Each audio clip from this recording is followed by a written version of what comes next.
Team,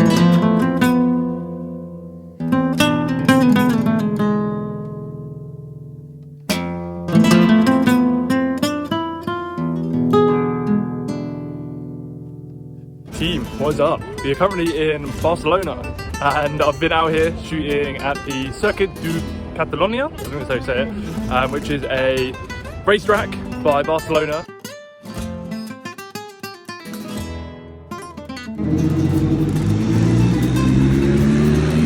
Today's the first day that I'm able to get out and get shooting with the X100v. You can tell it's overcast, which which seems to be a common theme recently. But yeah, I actually have no idea where I am. I've just put myself in a hotel, booked last minute because that's how I live my life. And yeah, we are now in this little park where there's lots of pigeons. And as you know, I love pigeons. So let's get shooting.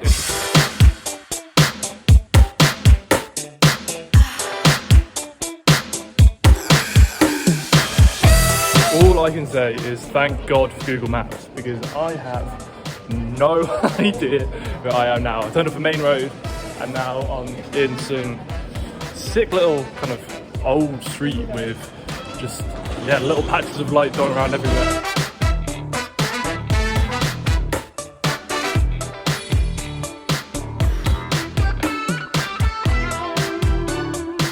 And it's very different to what I'm usually photographing. Usually I'm photographing kind of big, open, expansive spaces. Whereas in Barcelona, everything's very tight and you have to be very quick and move what I think in a very like dramatic fashion, because to get the angles that you want in such a tight space, you have to move further because you're moving in a 3D environment. And yeah, when the parameters are small, you have to move more.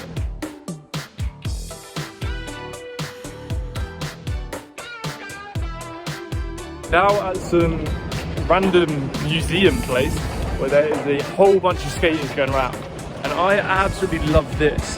The lines here just like flow, and I kind of thought it was not necessarily a meme, but everyone's like, yeah, Gaudi inspired Barcelona, everything's curvy and bendy. I was like, yeah, whatever. Turns out that's true.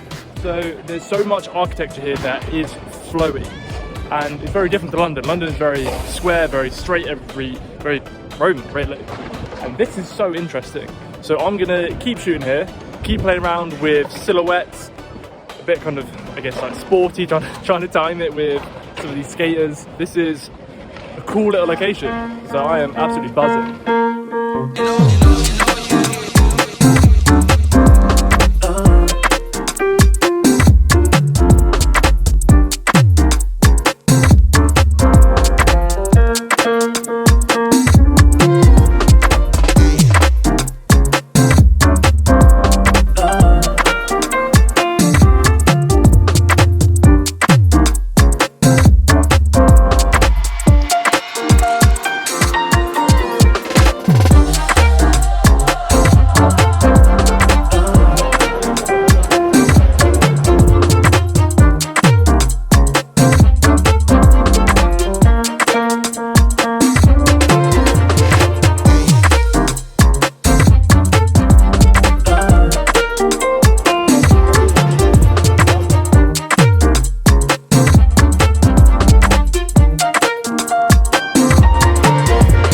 So far, we've been having an absolutely banging day. I've treated myself to so much cured meat. It's been wonderful. I've been thoroughly enjoying it. We've made it all the way down to the sea, which is just over there. And I've come across this thing. I have no idea what it is, but it looks really cool and really interesting. One thing I'm trying to mess around with right now is the sense of scale. So if you get really close to this, then the pole goes from being this thick to all of a sudden taking up the whole frame, then it goes off into the distance where it is all of a sudden tiny. And so hopefully we'll be able to come up with something creative, something interesting.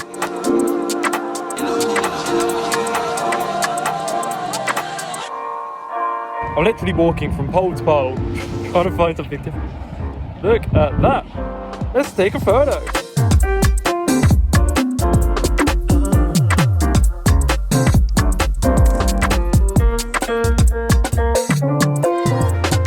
We're now actually on the sea, on some interesting pier thing, and again we've got more curvy lines everywhere.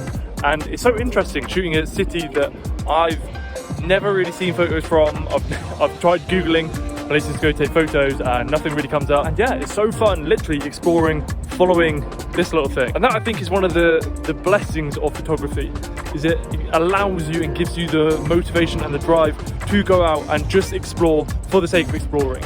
I've ended up having some incredible food, seen some really interesting structures, and have had just such a good time. And this is all because I'm wandering around trying to get some nice photos.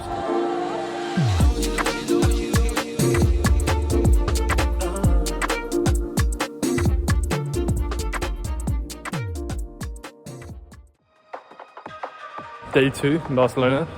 It's been raining all night. It's like being back in London, just with slightly different architecture. So we're gonna have to go black and white as always. But thank you again to Kathy for this beautiful coffee from Nomad, which is super sustainable, which is quite cool. They've got this interesting paper lid. So one thing I've been trying to do is I've been trying to observe how I shoot photos without actually influencing how I take photos.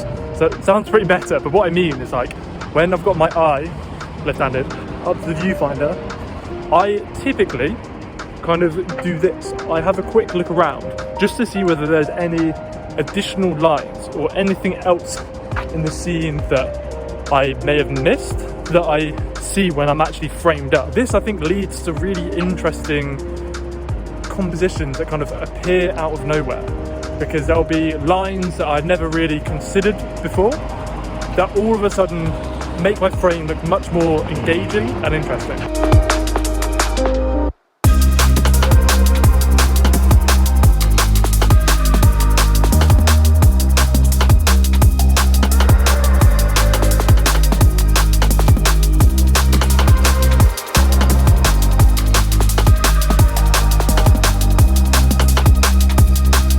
So I've been at this junction over here for the last 15 minutes or so, and to give my shots more variety, I've been trying to use some long exposure, which is something that I typically don't often do.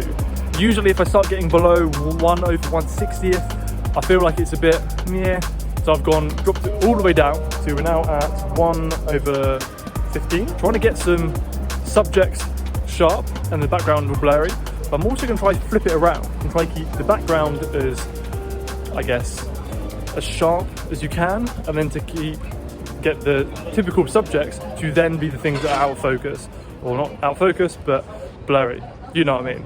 So we're going to fuck around, see if we can come up with anything interesting, and yeah, look at some more Gaudi inspired buildings.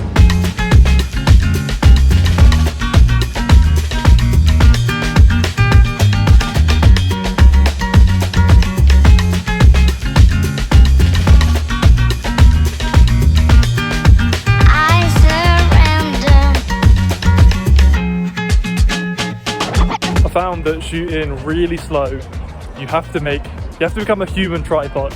So it's 2 hands on the little Fuji cam, try to keep it as steady as possible. If you're panning with the subject, you have to turn with your whole body. There's no use turning with just your wrists, you're not going to be accurate enough. Whereas with your whole body, because it's a larger movement, you can have a much more steady, consistent shot. So that means that when your subject is in frame, you're able to track it better.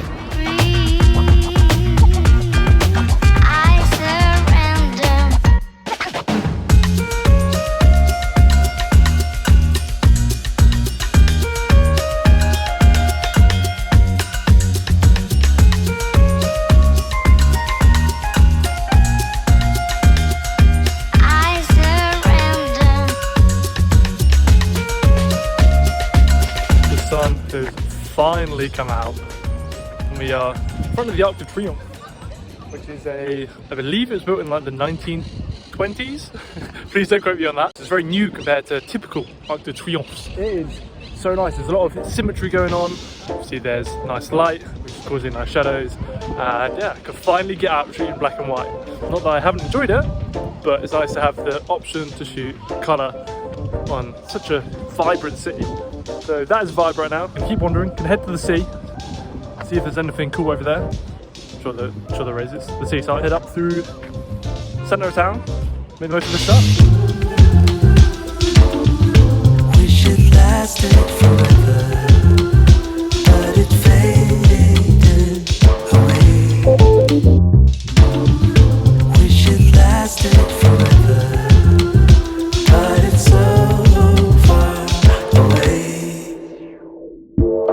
something that I've been thinking a lot about recently, which has been pranging my imposter syndrome, is the idea that is the photo that you're taking actually interesting? Or is it that the characteristics associated with the photograph or the equipment that you've used will make it interesting? And so what I mean by that is, if you shoot something at f2, then you've got a subject that is very high detail compared to everything else. Everything else is very soft, there's very low detail, and then you've created contrast between high detail and low detail. And another example is, if you shoot something at 400mm, it could be an awful composition, but because it's at 400mm, it is therefore interesting because a lot of people don't have that lens. And so this thought has been really making me think about the story that I'm capturing.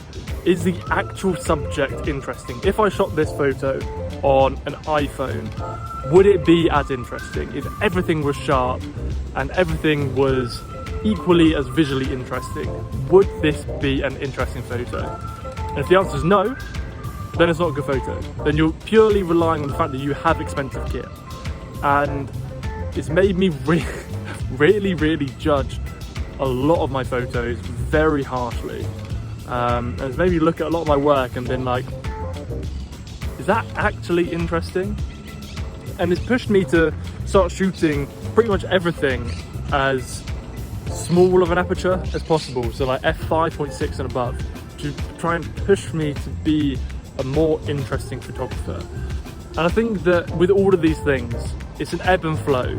You have to have these realizations that perhaps sometimes the story just isn't that good and you only like it because you've taken it and it's not that appealing to other people. And the more you have these thoughts, the more likely you are to be able to have that rumination in your head to then push you into being a better photographer. To think, okay, how can I make this story better? How could I really create something that is interesting to other people versus a memory of mine? And yeah, so if you ever look at your photos and think, is the story really there? I have that too. I'm sure lots of other people will have that. And yeah, not really sure where I'm going with this. Well, gang, look, I've just seen a whole bunch of pigeons, so I haven't been paying attention to, to that, so I'm going to shoot some more pigeons because I haven't done that enough in my photography career. So,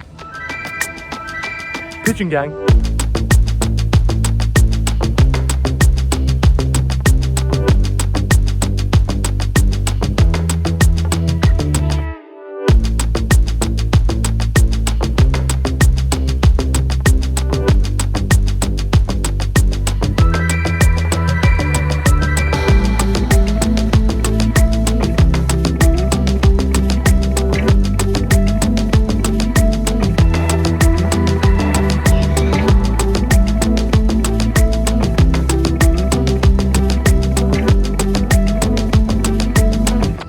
Made it all the way to the beach. I feel like I've done 50 million steps and it is so cool down here.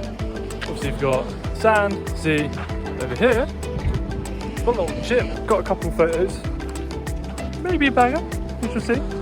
And yeah, now we're just messing around, a couple of reflections about clouds coming in and out, so it's fun trying to get consistent settings to bang it out. But yeah, we are doing good.